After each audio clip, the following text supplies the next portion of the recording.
प्यारे बच्चों, आज हम कक्षा 9 की विज्ञान की वर्कशीट नंबर 81 करेंगे। वर्कशीट नंबर 81 बच्चों, क्या हमारे आसपास के पदार्थ शुद्ध हैं? इसकी पुनरावृत्ति हम करेंगे। देखिए बच्चों, निलंबन क्या होता है? ये एक प्रकार का विषमांगी मिश्रण है जिसमें विलेय के कण विलायक में घुलते नहीं हैं अपितु बिखरे रहते हैं। जैसे कीचड़, जल में रेत कभी नहीं घुलता बच्चों। इसी तरह कीचड़ के कण अलग अलग बिखरे रहते हैं। इसके कणों को नंगी आंखों से देखा जा सकता है। ये एक विषमांगी मिश्रण होता है। विषमांगी वो होता है जिसमें अलग अलग कण दिखाई देते रहते हैं, घुलते नहीं हैं। विलेय और विलायक को छानन विधि से अलग किया जा सकता है। छान करके हम इनको अलग कर सकते हैं, जैसे चाय से चाय पत्ती। ये एक अस्थायी विलयन है। विलेय कण नीचे तली में बैठ जाते हैं। कणों का आकार बड़ा होता है, जो कि 10 की पावर -6 मीटर से बड़ा होता है। कोलाइड, एक कोलाइड विलयन समांगी मिश्रण की तरह दिखता है, परंतु यह विषमांगी मिश्रण ही होता है। इसके कण इतने छोटे होते हैं कि नग्न आंखों से नहीं दिखते, परंतु यह इन पर पड़ने वाले प्रकाश की किरणों को उनके पथ से विचलित कर देता है, जैसे दूध और रक्त इत्यादि। कोलाइड के गुण, विलेय के कण नग्न आंखों से नहीं दिखते हैं। ये समांगी दिखते हैं, परंतु असल में विषमांगी होते हैं। इनके कण छानन विधि से पृथक नहीं किए जा सकते। ये अपारदर्शी होते हैं और शिथिल होते हैं। इसके कणों का आकार 10 की पावर -6 से 10 की पावर -8 मीटर से लेकर के 10 की पावर -6 मीटर के बीच में होता है। कोलाइडल विलयन के भी दो भाग होते हैं: परिक्षिप्त प्रावस्था, परिक्षेपण माध्यम।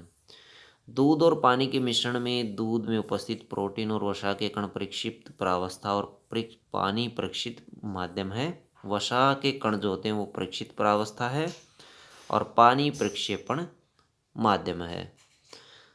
कोलाइड मिश्रण के प्रकार, तो कोलाइड मिश्रण के प्रकार हम टेबल में देखेंगे।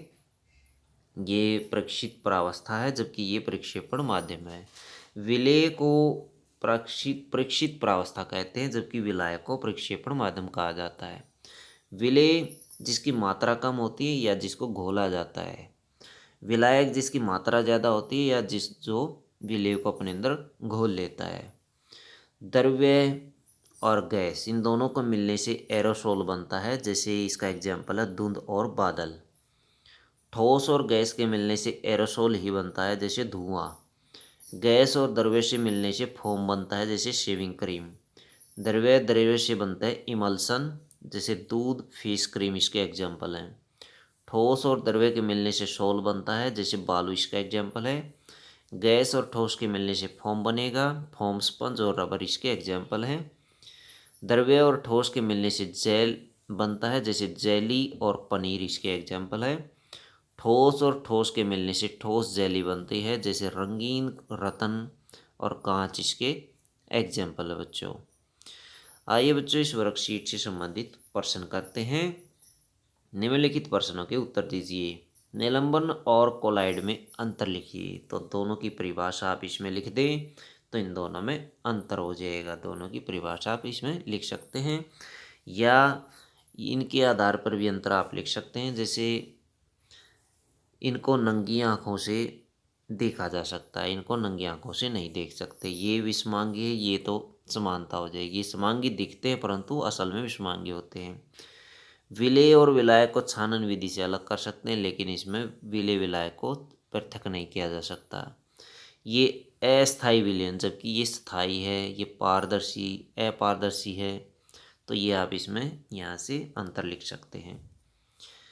निम्नलिखित को कोलाइड और निलंबन में वर्गीकृत कीजिए। रक्त जो है बच्चों वो कोलाइड है, रक्त कोलाइड है। जैली कोलाइड होती है।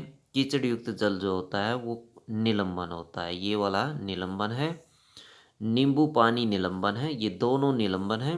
जबकि दूध जो है वो कैसा है? कोलाइड है। रक्त, जैली और दूध कोलाइड है, बाकी दोनों कीचड़ युक्त जल और नींबू पानी निलंबन है। निम्नलिखित में से परिक्षेपित प्रावस्था और परिक्षेपण माध्यम बताइए। दूध के अंदर क्या बताएंगे? द्रव्य और गैस। द्रव्य परिक्षेपित प्रावस्था और गैस परिक्षेपण माध्यम है। रंगीन रतन में ठोस परिक्षेपित प्रावस्था है और ठोस ही इसके अंदर परिक्षेपण माध्यम है। जेली के अंदर बच्चों ये जेली है तो इसमें द्रव्य और ठोस लिखेंगे। शेविंग क्रीम के अंदर ये शेविंग क्रीम है, इसमें देख सकते हैं टेबल में गैस और द्रव्य इसके अंदर आप लिखेंगे। क्वेश्चन नंबर 4 देखिए, यदि एक दूध के गिलास अथवा कांच से प्रकाश की किरणों को गुजारा जाए तो क्या आप उसका पथ प्रदर्शित होगा? बिल्कुल प्रदर्शित होगा, दिखाई देगा। क्यों और क्यों नहीं? इसका रीज़न ये होगा, जब हम इसमें से ये कोलाइड का एग्जाम्पल होता है दूध एक कोलाइड है, और जब इसमें से हम प्रकाश की किरणें डालते हैं इस पर पड़ने वाले, इसकी खासियत ये होती है जब इस पर प्रकाश पड़ता है तो उनकी जो किरणें होती है प्रकाश की वो अपने पथ से विचलित हो जाती हैं, जिसकी वजह से हमें उसका पथ दिखाई देता है। तो ये थी बच्चों आपकी साइंस की वर्कशीट।